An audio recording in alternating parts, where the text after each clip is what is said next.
উঠে পড় উঠে পড়, দেখ কত দেরি হয়ে গেছে, উঠে পড়, দেখ আম নিয়ে এসেছি তোর জন্য। ওর তো আম খেয়ে নে, চল উঠে পড় উঠে পড়। সকাল সকাল বাবু, ব্রাশ করেছিস? এনে আমটা খা। আমগুলো কি মিষ্টি না? খাওয়া হলো তো? এনে ভাতে পাতে একটা আম খা তো, হজম হয়ে যাবে। ও মা, কি হয়েছে? আমার না পেটটা ব্যথা করছে গো, মনে হয় বেশি আম খাওয়া হয়ে গেছে। আরে ওসব কিছুই হয় না, একটু আম খা, এক্ষুনি ঠিক হয়ে যাবে। ও মা, কোথাও যাচ্ছ তুমি? হ্যাঁ রে, এই পাশের বাড়ি মেয়েটার আশীর্বাদ, দেখেছি একটু দিয়ে আসি। কেমন লাগছে? আমার ভালো লাগছে তো? হ্যাঁ হ্যাঁ, কি গিফট দেবে ওদের? এই যে দেখ না, এক পেটি আম এনেছি।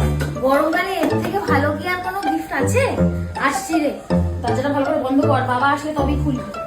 উফ, আজ খুব ক্লান্ত রে, আর কিচ্ছু খেতে ইচ্ছা করছে না। একটা কাজ কর, দুটো আম কেটে দিয়ে দে ব্যাস।